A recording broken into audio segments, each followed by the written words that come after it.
समस्त को ख्रीष्टीय नमस्कार। 2024 बड़दिन जो आम पालन करने को जाऊे कवनेंट फैमिली चर्च पक्षर आम मानकर आचार्य सुब्रत एवं दीप्ति सरकार, आम मानकर आचार्य संदीप स्टेला हालदार, आम मानकर आचार्य सिमी एवं प्रियंका नाग एवं आम मानकर आचार्य तन्मय बबिता मित्र एवं आम मानकर आचार्य अमर सरिता सिंह पक्षर समस्त को बड़दिन शुभेच्छा।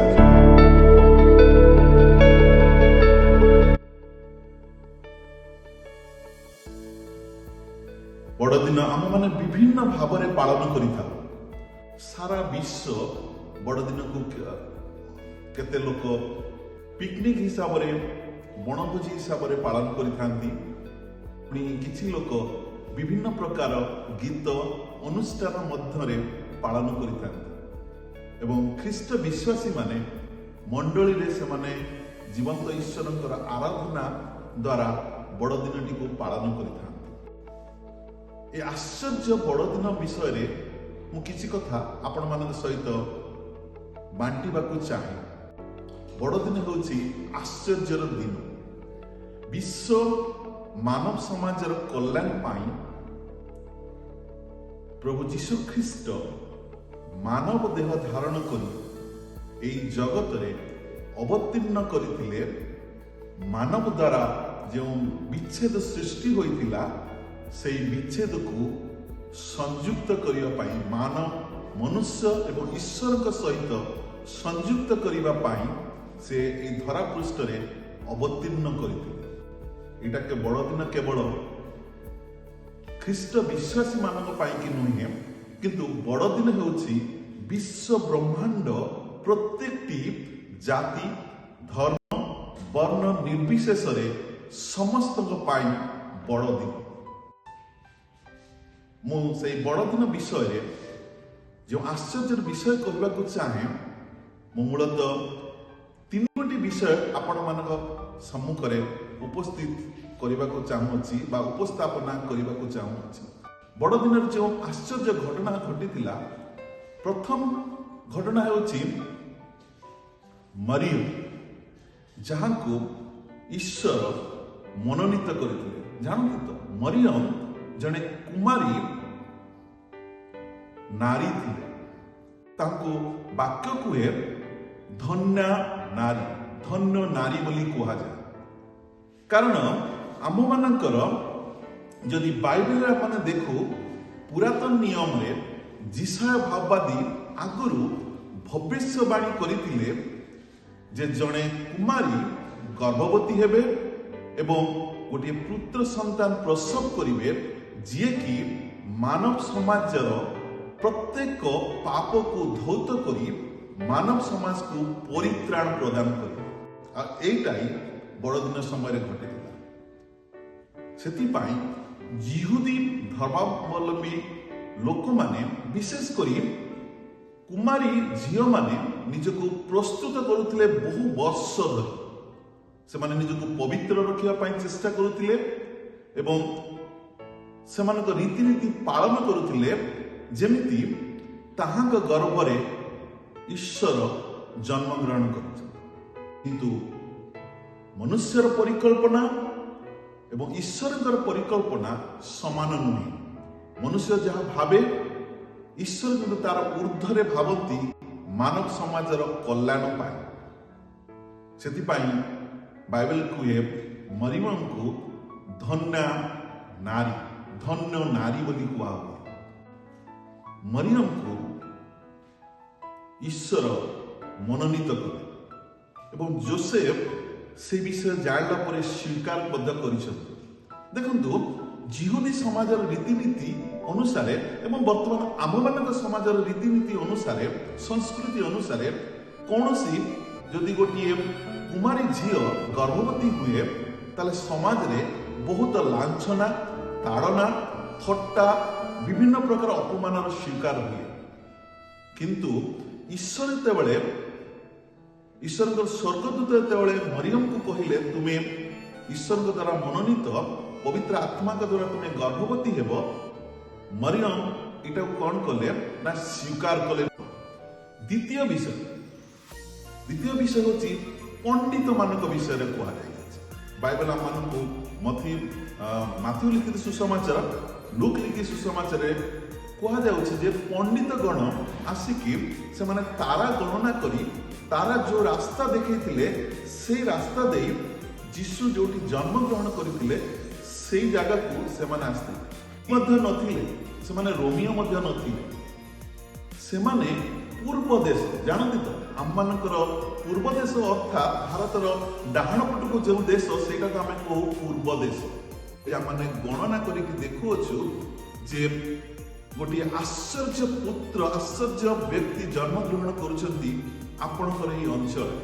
ହେରୋଦ ରାଜା ତାପରେ କହିଲେ ତୁମେ ତାହାଙ୍କର ଖବର ମୋତେ ଦିଅ।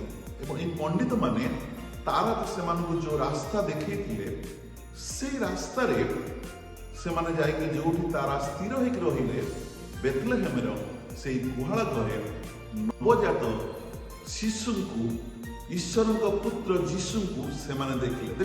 ପଣ୍ଡିତ ଏମାନେ ବହୁତ ବିଚକ୍ଷଣ ଲୋକ, ବିଜ୍ଞାନୀ ଲୋକ, ଜ୍ୟୋତିଷ ଶାସ୍ତ୍ରରେ ପାରଙ୍ଗମ ଏମାନେ ସେମାନଙ୍କୁ ବାଇବେଲ କୁହା ହୁଏ ପଣ୍ଡିତ ବୋଲି ସେମାନଙ୍କୁ କୁହାଯାଇଛି। ସେ 3 ଜଣ ପଣ୍ଡିତ ସେ ଶିଶୁଙ୍କୁ ଦେଖି ତାହାଙ୍କ ନିକଟରେ ଆଣ୍ଠୁ ପାତିକି ତାହାଙ୍କୁ ପ୍ରଣିପାତ କରି ତାହାଙ୍କର ଆରାଧନା କଲେ ଏବଂ ସେମାନେ ଆଣିଥିବା 3 ଗୋଟି ଜିନିଷ ଶିଶୁଙ୍କ ନିକଟରେ ସମର୍ପଣ କଲେ। ପ୍ରଥମ ଥିଲା ସୁନା, ଦ୍ୱିତୀୟ ଥିଲା କୁନ୍ଦୁରୁ, 3 ନମ୍ବର ଥିଲା ଗନ୍ଧରସ। ସୁନାର ଅର୍ଥ ହେଉଅଛି ଯେ ତୁମେ ରାଜା, କାରଣ ରାଜାଙ୍କ ପାଖରେ ବେଶୀ ସୁନା ରୁହେ, ସେଥିପାଇଁ ସେମାନେ ସୁନାର ଉପହାର ଦେଇଥିଲେ। ଦ୍ୱିତୀୟ ଉପହାର ଯୋଉ ଯାହା ଦେଇଥିଲେ ସେଇଟା ଥିଲା କୁନ୍ଦୁରୁ।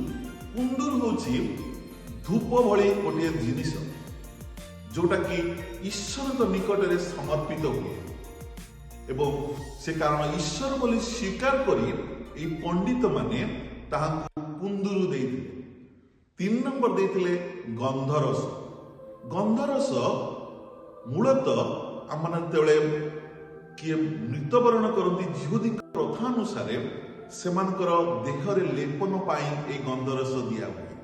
ଆଉ ଏହି ପଣ୍ଡିତ ମାନେ ଯୀଶୁଙ୍କୁ ଏହି ଗନ୍ଧରସ ଏଇଥିପାଇଁ ଦେଇଥିଲେ ଏବଂ ତାହା ଦେଇକି ଏଇଟା ଦର୍ଶାଉଥିଲେ ଯେ ତୁମେ ମାନବ ସମାଜ ପାଇଁ ନିଜକୁ ବଳି ସ୍ୱରୂପେ ଉତ୍ସର୍ଗ କରିବ।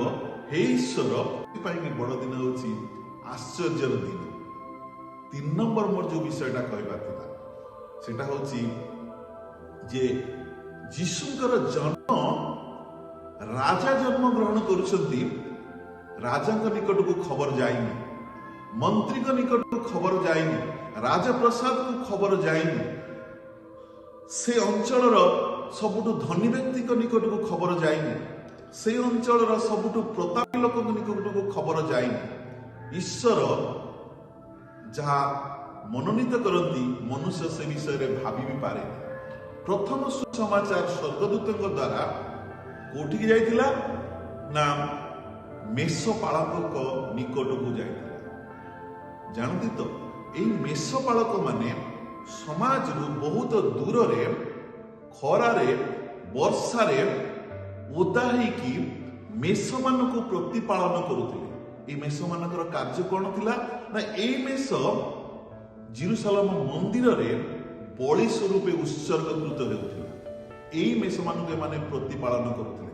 ନିଖୁତ ମେଷ ସେଚନ ବ୍ୟତିରେକେ ପାପର କ୍ଷମା ନାହିଁ, এইটা ଆମମାନଙ୍କୁ ବାଇବେଲ ଶିକ୍ଷା ଦିଏ ପୁରାତନ ନିୟମ ଅନୁସାରେ।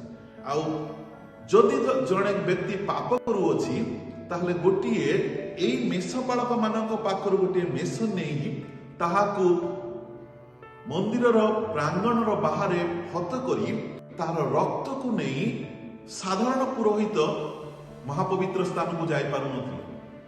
ଯିଏ ମହାପୁରୋହିତ ସେଇ ରକ୍ତକୁ ନେଇ ମହାପବିତ୍ର ସ୍ଥାନରେ ଯେଉଁ 10 ଆଜ୍ଞାର କଭନେଣ୍ଟର ସିନ୍ଦୁକ ଥିଲା, ସେଇ ସିନ୍ଦୁକ ଉପରେ ଯେତେବେଳେ ସେ ରକ୍ତକୁ ରଖୁଥିଲେ, ସ୍ୱର୍ଗରୁ ଈଶ୍ୱର ସେ ରକ୍ତ ଉପରକୁ ଦୃଷ୍ଟିପାତ କରି ସେଇ ବ୍ୟକ୍ତିର ଗୋଟିଏ ବର୍ଷର ପାପ କ୍ଷମା ହେଉଥିଲା।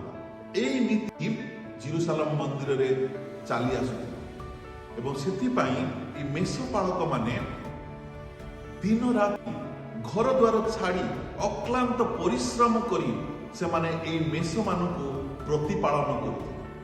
ସ୍ୱର୍ଗଦୂତ ଆସି ମେଷପାଳକ ମାନଙ୍କୁ କହୁଛି, ତୁମମାନଙ୍କ ପାଇଁ ଗୋଟିଏ ଆନନ୍ଦଜନକ ସୁସମାଚାର ଅଛି। ଦାଉଦ ନଗର ବେଥଲେହେମରେ ତୁମମାନଙ୍କର ପାଇଁ ତ୍ରାଣକର୍ତ୍ତା ଜନ୍ମଗ୍ରହଣ କରିଛନ୍ତି। ଏଇଟା ଥିଲା ମେଷପାଳକ ପାଇଁ ଗୋଟେ ଖୁସିର ଖବର ଯେ ଆମ୍ଭମାନଙ୍କୁ ଆଉ ଏଇ ମେଣ୍ଢାମାନଙ୍କୁ ମେଷମାନଙ୍କୁ ପ୍ରତିପାଳନ କରିବାକୁ ପଡ଼ିବ ନାହିଁ, କାରଣ ବ୍ୟବସ୍ଥାର ଅନ୍ତ ସେଦିନ ହୋଇଥିଲା।